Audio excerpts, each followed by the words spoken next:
नमस्कार दोस्तों, स्वागत है आप सभी को। आज हम लोग मिडवाइफरी का वीवीआई क्वेश्चन देखने जा रहे हैं। जो भी क्वेश्चन आपके एग्ज़ाम में आने वाले हैं उन सारे क्वेश्चन को हम लोग एक एक करके देखने जा रहे हैं। और जैसे कि आप सबको पता है कि मिडवाइफरी बहुत ज़्यादा पूछे जाने वाला टॉपिक है आप लोगों के एग्ज़ाम में, इसलिए हम लोग इसमें ज़्यादा क्वेश्चन कर रहे हैं। हमने आपको एक PDF से लगभग 300 क्वेश्चन आसपास कराए थे, इसमें से भी कुछ करवाएंगे और बहुत जल्द नया टॉपिक भी हम लोग स्टार्ट करने जा रहे हैं। हो सकता है तो 2 दिन बाद आप लोगों को नया टॉपिक स्टार्ट हो जाएंगे। इसलिए जो भी कैंडिडेट अभी तक क्लास नहीं ज्वाइन किए हैं वो सारे कैंडिडेट इस नंबर पर कॉल करके 70 50 87 29 96 इस नंबर पर कॉल करके व्हाट्सअप करके आप लोग क्लास में ज़रूर जुड़ जाइए। बहुत ही इम्पोर्टेंट सीरीज आप लोगों का चल रहा है। तो चलिए हम लोग बिना देरी किए हुए क्लास को आगे कंटिन्यू करते हैं। PDF भी आप लोगों को ग्रुप में मिल जाएगा। कह रहा है हम लोगों का क्वेश्चन कि सामान्य गर्भाशय का वजन ... ग्राम होता है। जो नॉर्मल गर्भाशय होता है उसका वजन कितना होता है। इस नॉर्मल कहने का क्या मतलब, एक तो हुआ प्रेगनेंसी से पहले, एक क्या हुआ प्रेगनेंसी के बाद। आप सबको पता है कि जब कोई भी महिला गर्भ धारण करते हैं तो उसका कुल वजन बढ़ जाता है। कितना? तो 11 kg तक बढ़ जाता है। इसी को एवरेज में अगर ऐसे देखे जाए इंटरनल में तो इसको 10 से 12 kg मतलब कि 11 kg वजन गर्भ धारण के दौरान महिला का वजन बढ़ जाता है। तो वो समय बढ़ता क्या है, तो गर्भाशय का वजन बढ़ता है, सर्विक्स फैलता है, इन्हीं सब का वजन मतलब कि बढ़ता है। तो वही कह रहा है कि सामान्य गर्भाशय का वजन ... ग्राम होता है। तो सामान्य जो गर्भाशय होती है, जो नॉर्मल डिलीवरी से पहले होती है, उसका वजन कितना होता है, तो 60 ग्राम होता है। कितना? 60 ग्राम होता है। उसके बाद गर्भ धारण करने के बाद इसका वजन बढ़ने लगता है धीरे धीरे। ठीक है, इसके हमने डिटेल्स में बता भी दिए। इसका करेक्ट आंसर ऑप्शन नंबर आपका बी हो जाएगा। नेक्स्ट हम लोग चलते हैं। कह रहा है कि निम्नलिखित में से कौन सी पेल्विस हृदयाकार होती है। हृदय का आकार आपको पता है कैसा है, ये आप सबको पते हैं कि मतलब कि हृदय का हमारा हार्ट है उसका क्या आकार है। तो वही कह रहा है कि ऐसा कौन सा पेल्विस है जिसका हृदय आकार होता है। मतलब पेल्विस जो हमारे बॉडी में है उसका आकार हृदय जैसा है। तो कौन से पेल्विस है, तो एंड्रॉयड जिसको बोलते हैं, एंड्रॉयड कह सकते हैं, वो पेल्विस ऐसा होता है जिसका आकार हृदयाकार होता है। कैसा होता है, तो हृदय के आकार जैसा इनका आकार होता है इस पेल्विस का। ठीक है, तो करेक्ट आंसर आपका ऑप्शन नंबर सी हो जाएगा। ठीक है, और यहाँ वाला ऑप्शन से आप लोग कंफ्यूज मत करिएगा, ये ऊपर में जो लिखा रहा है ये पहले वाला का आंसर दिखा रहा है। अब स्किप करेंगे तो फिर ये आ जाएगा। ठीक है, अगला है कि अलग अलग मासिक धर्म में निकलने वाले 2 अंडों का निषेचन क्या कहलाता है। कह रहा है कि अलग अलग मासिक धर्म में जो निकलने वाला 2 अंडे है उसका जो निषेचन होता है, फर्टिलाइजेशन होते हैं, तो वो क्या कहलाता है। सुपर फेटेशन या सुपर फेंडेशन या फेटस पेपिरेसिस या फेटल एकार्डिएक्स। तो क्या कहलाता है, अलग अलग मासिक धर्म में जो निकलने वाला 2 अंडों का निषेचन है वो कहलाता है क्या, तो सुपर फेटेशन। क्या कहलाता है, तो सुपर फेटेशन। तो इसका करेक्ट आंसर आपका ऑप्शन नंबर ए सही हो जाएगा। ठीक है, नेक्स्ट क्वेश्चन की तरफ हम लोग बढ़ते हैं। आपका अगला क्वेश्चन है, कह रहा है कि 2 अलग अलग क्या है, उसी से रिलेटेड है। 2 अलग अलग अंडे का मतलब कि वही क्वेश्चन है, और इसमें ज़्यादा कंफ्यूज मत करिएगा। क्वेश्चन आपका थोड़ा सा डिफरेंस है। क्या कह रहा है कि 2 अलग अलग अंडे जो एक ही मासिक धर्म में निकलते हैं उसका निषेचन क्या कहलाता है। ये क्वेश्चन क्या कर रहा था, तो सेम ही क्वेश्चन है कि मतलब कि अलग अलग मासिक धर्म में जो निकलने वाले 2 अंडों का निषेचन, यहाँ पर सिर्फ निषेचन है। तो मतलब कि आप लोग कंफ्यूज मत करिएगा। ठीक है, आंसर वही होगा। नेक्स्ट क्वेश्चन की तरफ बढ़ते हैं। हम लोगों का अगला क्वेश्चन कह रहा है कि गर्भ अवस्था में एक महिला जिसके योनि से खून बह रहा है, पेट का निचला भाग में दर्द है। ठीक से सुनिएगा क्या कह रहा है कि अगर गर्भ अवस्था में है कोई महिला, अगर उसके योनि से ब्लीडिंग हो रहे हैं, और आप सबको जैसे कि पिछले क्लास में हम लोग देखे थे कि द्वितीय जो प्रसव के दौरान मतलब कि ब्लीडिंग आना शुरू हो जाता है, मतलब कि आते हैं। वही कह रहा है कि मतलब गर्भ अवस्था के दौरान महिला के यदि योनि से ब्लीडिंग हो रहा है, खून बह रहा है, और पेट के निचले भाग में दर्द हो रहा है, और एमनियोरिया अवधि की तुलना में गर्भाशय का आकार छोटा है। कह रहा है कि एमनियोरिया अवधि की तुलना में जो गर्भाशय है उसका आकार छोटा है, तो इस महिला का निदान कैसे होगा? गर्भपात के जरिए या पीपीएच या पीआईडी के द्वारा। तो किसके द्वारा इसका निदान होंगे? तो ये जो निदान है वो गर्भपात के माध्यम से होगा। कैसे होगा? तो गर्भपात के जरिए। तो इसका करेक्ट आंसर क्या हो जाएगा? ऑप्शन नंबर आपका ए सही हो जाएगा। ठीक है, नेक्स्ट क्वेश्चन पे हम लोग चलते हैं। अगला क्वेश्चन आपका कह रहा है क्या है कि एक्लैम्पसिया के बारे में हम लोग एक क्वेश्चन इससे रिलेटेड देखे भी थे पिछले वाले पीडीएफ से। हम लोग क्लास जब कर रहे थे मिडवाइफरी का, तो उसमें भी हम लोग कवर किए थे। कह रहा है कि एक्लैम्पसिया का प्रबंध के लिए पसंदीदा दवा कौन सा है? डायजेपाम या एप्सोइन या मैग्नीशियम सल्फेट या लाइवलाल। मैग्नीशियम सल्फेट MgSO4 जिसे आप लोग जानते हैं, भली बात इनसे परिचित होंगे। तो यही क्या है कि एक्लैम्पसिया के प्रबंध के लिए पसंदीदा दवा कौन सा है? तो मैग्नीशियम सल्फेट MgSO4। ठीक है, इसका करेक्ट आंसर आपका क्या हो जाएगा? ऑप्शन नंबर सी हो जाएगा। नेक्स्ट क्वेश्चन पे पढ़ते हैं। हमारा अगला क्वेश्चन क्या कह रहा है? नेक्स्ट क्वेश्चन कह रहा है कि सबसे सामान्य प्रकार की जो एक्टोपिक गर्भ अवस्था है, कह रहा है कि सबसे जो सामान्य प्रकार के एक्टोपिक जो गर्भ अवस्था है वो मतलब कैसे है? ट्यूबल गर्भ अवस्था या डीप ग्रंथित गर्भ अवस्था या पेट की गर्भ अवस्था या गर्भाशय ग्रीवा गर्भ अवस्था। तो जो सबसे सामान्य प्रकार की एक्टोपिक गर्भावस्था होती है, मतलब गर्भावस्था का बहुत सारे प्रकार है, यहाँ पर सामान्य प्रकार आया है, तो उसके बारे में भी हम लोग डिटेल्स में चर्चा करेंगे। कह रहा है कि जो सामान्य प्रकार के एक्टोपिक गर्भावस्था है उसको क्या कहा जाता है, मतलब कि वो कौन से गर्भावस्था के अंतर्गत आते हैं या क्या कहे जाते हैं? तो इसमें जैसे क्या कहा जाता है उसको, तो ट्यूबल गर्भावस्था कहा जाता है। क्या कहा जाता है? जो ट्यूबल गर्भावस्था। तो करेक्ट आंसर आपका ऑप्शन नंबर आपका ए सही हो जाएगा।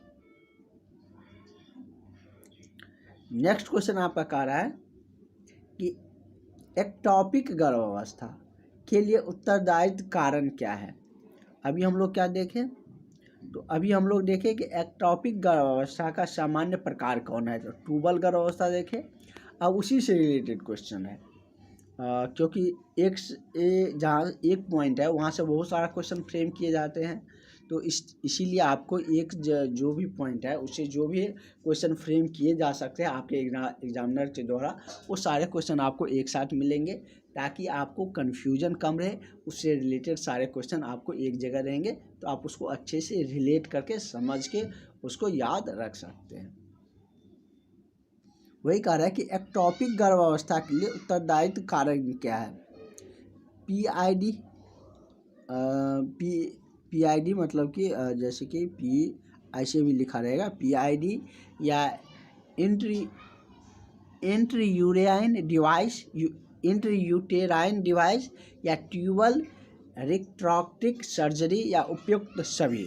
तो एक्टोपिक गर्भावस्था के लिए जो उत्तरदायित्व कारक है वो पीआईडी भी है, इंटरयूटेराइन डिवाइस भी है, जिसको हम लोग क्या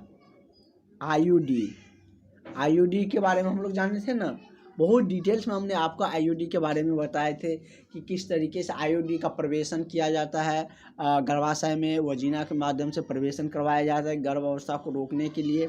आईयूडी के बारे में हम लोग वहाँ पर बहुत सारी चर्चा किए थे, लगभग 2 क्लास पीछे भी चर्चा किए थे एक बार, और उसके बारे में डिटेल्स में बताए थे।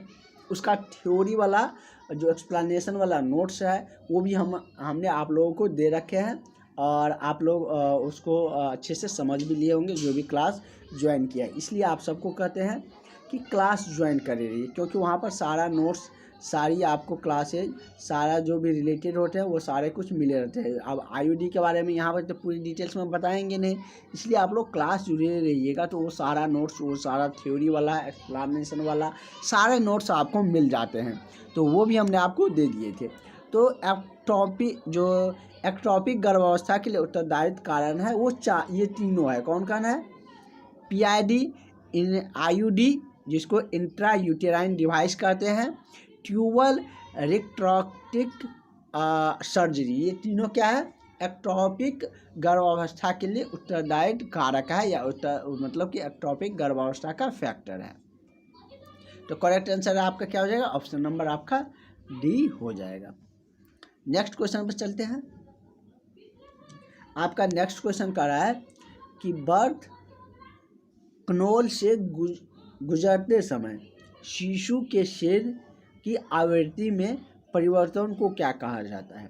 जब बर्थ कनोल से गुजरा जाता है उस समय में जब शिशु का शीर्ष की आवृत्ति में जो परिवर्तन होते हैं तो उसको क्या कहते हैं? मोल्डिंग कहा जाता है, या ऑसिफिकेशन कहे जाते हैं, या डिसीड्यूस कहा जाता है, या रेस्टिट्यूशन कहा जाता है।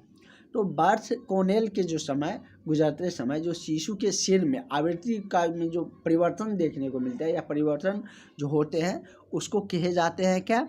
उसको मोल्डिंग कहा जाता है। क्या कहा जाता है? मोल्डिंग कहे जाते हैं। तो इसका करेक्ट आंसर क्या है? मतलब मोल्डिंग क्या मतलब कि मुड़ गया। वही कह रहा है कि परिवर्तन मतलब कि परिवर्तन होंगे तो उसको क्या कहेंगे? परिवर्तन मतलब मुड़ जाना। जैसे क्या, ऐसे जा रहे हैं, ऐसे मुड़ गए तो क्या परिवर्तन आया ना? ऐसे जाना था, ऐसे आ गए। तो ये मोल्डिंग मतलब ऐसे भी रिलेट करके समझ सकते हैं। उसमें जो सिर की आकृति में जो परिवर्तन हो को जो कहा जाता है उसको क्या कहा जाता है? तो मोल्डिंग कहे जाते हैं। नेक्स्ट क्वेश्चन हम लोग देखते हैं। आपका अगला क्वेश्चन है कि एक प्रथम गर्भा कह रहा है कि एक प्रथम गर्भा में प्रसव की जो प्रथम अवस्था होती है, एक प्रथम गर्भा के प्रसव की प्रथम अवस्था से सक्रिय चरण में सर्विक्स के फैलाव की जो सामान्य दर होते हैं, जैसे कि हमने आपके फर्स्ट क्वेश्चन में ही हमने बताए थे, जब भी कोई महिला गर्भधारण या गर्भ धारण करते हैं तो उसमें सर्विक्स का फैलाव होते हैं, गर्भ अवस्था का वजन, गर्भाशय का वजन बढ़ते हैं। तो वही यहाँ पर कह रहा है कि जब ये प्रथम गर्भा में प्रसव की प्रथम अवस्था में जो सक्रिय चरण में जो सर्विक्स का फैलाव का जो दर है वो कितना होता है? मतलब कि दर मतलब कि रेट पूछ रहा है। तो जैसे कि ऑप्शन आपका दिया गया है क्या? तो ऑप्शन में आपके दिए गया है 0.5 सेंटीमीटर पर आवर, यहाँ पर होंगे सेंटीमीटर पर आवर, या 2 सेंटीमीटर पर आवर, या 1 सेंटीमीटर पर आवर, या आपका चौथा ऑप्शन है 1.5 सेंटीमीटर पर आवर। ये स्लैश वाला यहाँ बीच में होगा, तब उससे जाके पर आवर में होते हैं। से होता है ना कि वेलोसिटी मतलब कि रेट, दर क्या कहते हैं? मतलब कि दर कोई चीज़ का क्या निकालते हैं? जैसे वेलोसिटी है तो क्या कहते हैं कि मतलब कि डिस्टेंस वाटर टाइम कहते हैं। तो ये मतलब कि क्या, बाय मतलब क्या, उसके मतलब कि रेट को पूछ रहा है। तो उसको वही दर कितना होता है? तो इसका जो दर होते हैं वो 1 सेंटीमीटर पर आवर होता है। कितना होता है? 1 सेंटीमीटर पर आवर। मतलब कि 1 घंटा में 1 सेंटीमीटर उसका जो सर्विक्स है उसका फैलाव होता है सक्रिय चरण में। मतलब समझ गए दर का क्या कह रहा था। अगला क्वेश्चन है आपका कि गर्भ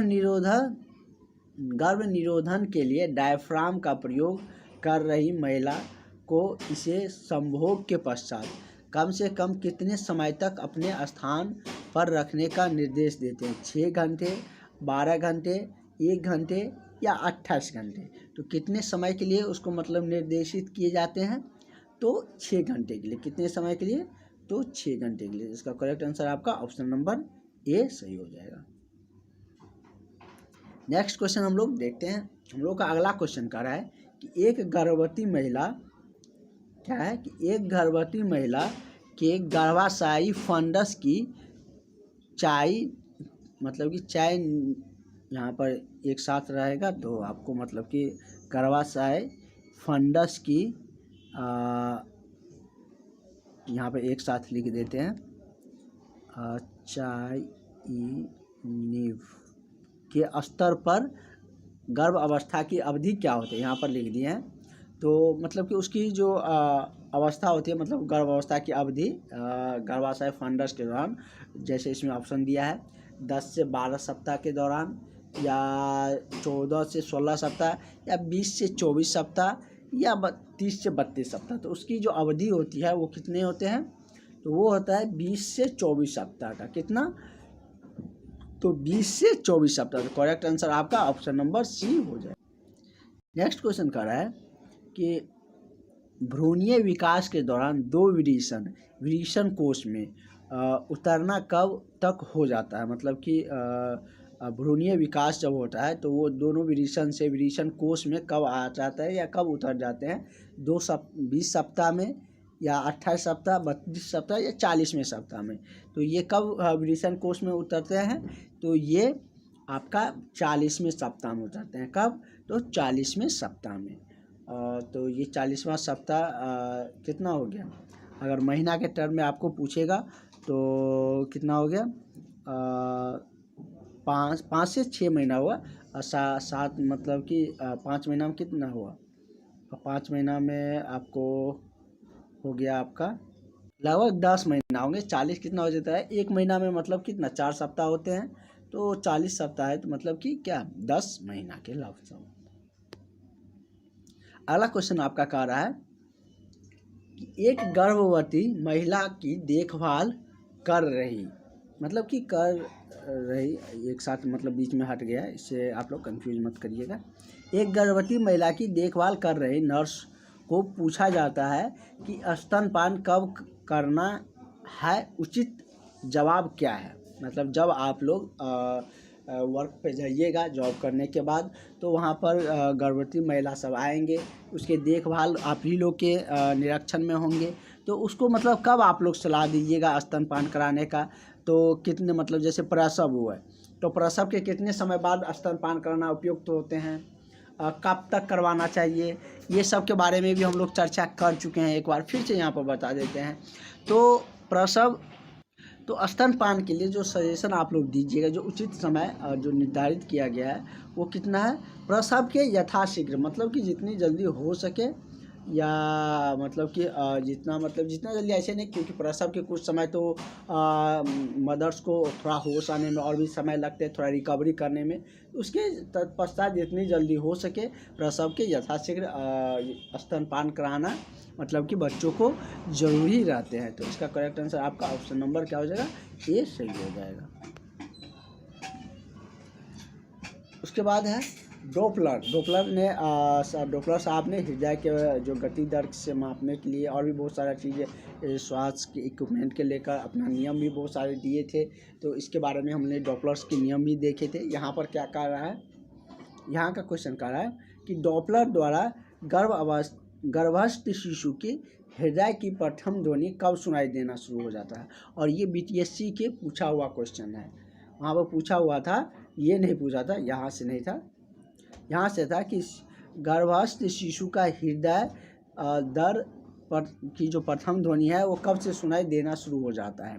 जैसे ऑप्शन में आपको दिया गया है, क्या क्या है कि 2 से 3 सप्ताह पर, या 8 से 10वें सप्ताह पर, 16 से 18वें सप्ताह, या 10 से 12वें सप्ताह।